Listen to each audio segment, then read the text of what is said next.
Hey everyone, and welcome to Top Think. Today we're going to learn about the difference between a psychopath and a sociopath. Now let's begin. Psychopath and sociopath are often used interchangeably. For most people, they're just words that we use to call someone crazy. They're nicknames that we assign to anyone who can't function normally in social settings. It's not really accurate or fair, but that simple definition isn't entirely wrong. Surprisingly, the most well-known reference for diagnosing mental disorders is a 950-page manual called the DSM-5. It says almost exactly the same thing. In the DSM-5, both psychopaths and sociopaths fall into the same umbrella category. Psychologists call this antisocial personality disorder, or APD. APD is a severe mental condition that revolves around deficits in your personality. Now, to be diagnosed with APD, someone has to have serious difficulty interacting with other people. They might be unusually aggressive. They might make a habit of violating personal space or property. Or maybe they just get a thrill out of making other people uncomfortable. My point is that APD can take a variety of shapes and sizes. Why? Well, because interacting with other people is extremely complicated. Now, it's automatic for most of us, but if you think about it, there are a lot of rules that you have to follow. You learn how to respect other people's boundaries. You get used to anticipating their needs. You understand when it's time to push harder and when it's time to back off. But most of us get familiar with these rules over time. As we learn and grow, this kind of basic social etiquette becomes second nature. But for someone with antisocial personality disorder, it's not so easy. People with APD are lacking in one major social skill, if not more. Okay, so let's say you know someone who continuously oversteps. They're invasive, manipulative, and just uncomfortable to be around. Something's obviously wrong. So does that make them a sociopath or a psychopath?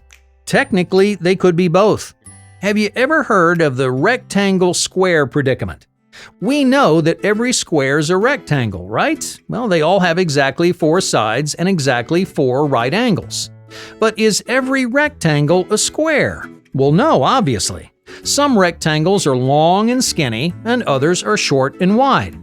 It turns out that psychopaths and sociopaths are a lot like squares and rectangles. Psychopaths are always sociopaths, but sociopaths are not always psychopaths. Okay, let's start with our rectangle, the sociopath. How could you tell that someone in your life is a sociopath? Well, the DSM-5 breaks this surprisingly common personality disorder into 4 parts, almost like a checklist. If you know someone who checks all 4 boxes, well, there's a good chance that you're dealing with a real-life sociopath. The first box on our list is a distorted sense of self. Now, obviously, we all have some idea of who we are, right?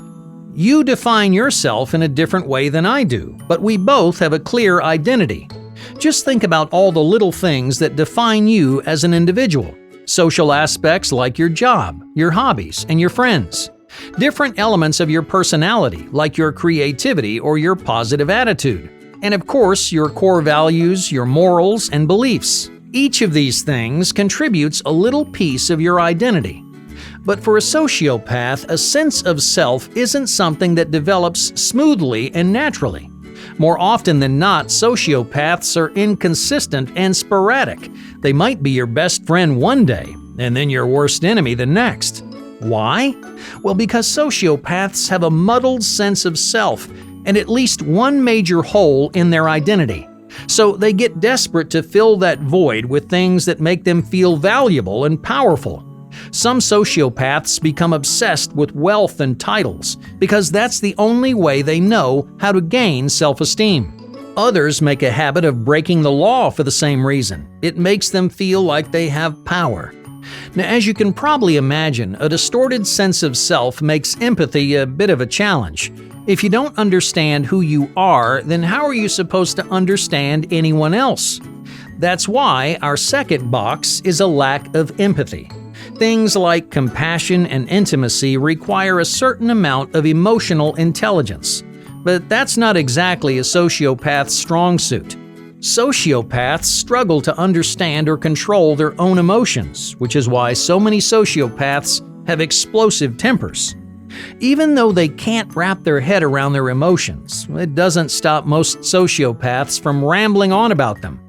Ironically, sociopaths love to talk about themselves. They'll rant and rave about every thought or idea that they've ever had, but they're not trying to bond with you emotionally. More than likely, they're just looking for attention.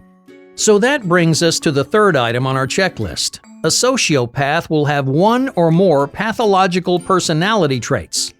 Pathological just means that it's related to some kind of physical or mental disease. Attention-seeking behavior is a good example. Manipulation is another. You might also notice that they lack any kind of moral compass or ignore the needs of the people around them. There are quite a few of these pathological traits, so it can get a bit confusing. Luckily, there's an easy way to keep them straight. I'm sure you've heard of the 7 deadly sins. Well, a 2019 study found that all 7 are associated with pathological personalities. So, if you notice someone going overboard in any of those categories, well, there might be some deeper dysfunction going on. Now, let's move on to the final qualification for someone to be considered a sociopath. Unlike the last 3, this one really isn't a symptom, but it's the most important box you have to check. You have to ask one big question. Is their behavior actually strange, or is it considered normal in their environment? Or maybe it's just normal for their age. The truth is, all of us do crazy things every single day. But as long as it's considered normal, then nobody bats an eye. If you take a look at most middle and high schools across the country, you'll find dozens of kids who show signs of being a sociopath. They're confused about who they are, they're emotionally self-centered, and they're more than desperate for attention.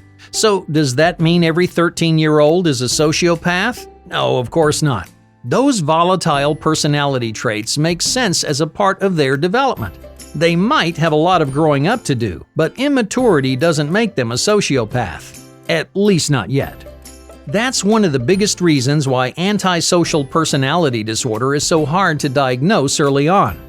APD almost always develops during childhood, but you have to be over 18 to be diagnosed, because until a sociopath's personality fully develops, you'll never really know for sure. So, we've talked a lot about our rectangle, but what about our square? Are psychopaths actually different from sociopaths, or are they one and the same? Psychologists have gone back and forth on this question for years, and the general consensus is that psychopaths and sociopaths are very similar. They both have distorted identities. They both struggle with emotional vulnerability, and they're overflowing with pathological traits. But psychopaths have a few special characteristics that make them stand out from the crowd. The number one difference between a psychopath and a sociopath starts at the very beginning, at birth. It helps to think about psychopaths and sociopaths like nature versus nurture. A sociopath is a product of their environment, so we put them on the same side as nurture. But a psychopath is born with some kind of genetic or neurological deficiency, so we stick them on the same side as nature. Now, of course, that doesn't mean their environment doesn't also play a role. The majority of psychopaths, especially the most famous ones, were created by a combination of faulty genetics and an unhealthy environment. The most important takeaway from this contrast of nature versus nurture is this: psychopaths spend their entire lives living as a psychopath, so naturally they get really good at blending in. While sociopaths are more reckless and impulsive, psychopaths tend to be measured and careful. They still exhibit the same pathological behaviors, but their execution couldn't be more different. That's also why psychopaths are so much harder to track down than sociopaths. Sociopaths are haphazard and passionate. They want to make a scene, so they don't care if they have to take unnecessary risks. But psychopaths do the opposite. They find clever ways to satisfy their needs without attracting too much attention. Most psychopaths are just as hungry for power, but they've learned how to keep their intense desires under wraps. You'll see other major differences in their relationships. Sociopaths are usually on the toxic end of an ultra-chaotic relationship. But no matter how destructive that relationship is, it's still a genuine emotional attachment. Sociopaths will also get attached to groups and communities in the same way. Yes, it's unhealthy and very unstable, but it's real. Most psychopaths can't form those emotional attachments to anyone. They're just not wired that way. So instead of engaging in a bad relationship, many psychopaths will fabricate a good one. They'll keep a fake relationship going for years and years, not because they're actually attached to that person, but because it's useful. In the mind of a psychopath, that's really all that matters. They don't care about love or compassion. Those emotions don't make sense to a psychopath. They're only worried about helping themselves. So if being in a relationship gives them an advantage, they won't hesitate to take it. Now, the trickiest thing about making a comparison like this between psychopaths and sociopaths is how quickly things can change.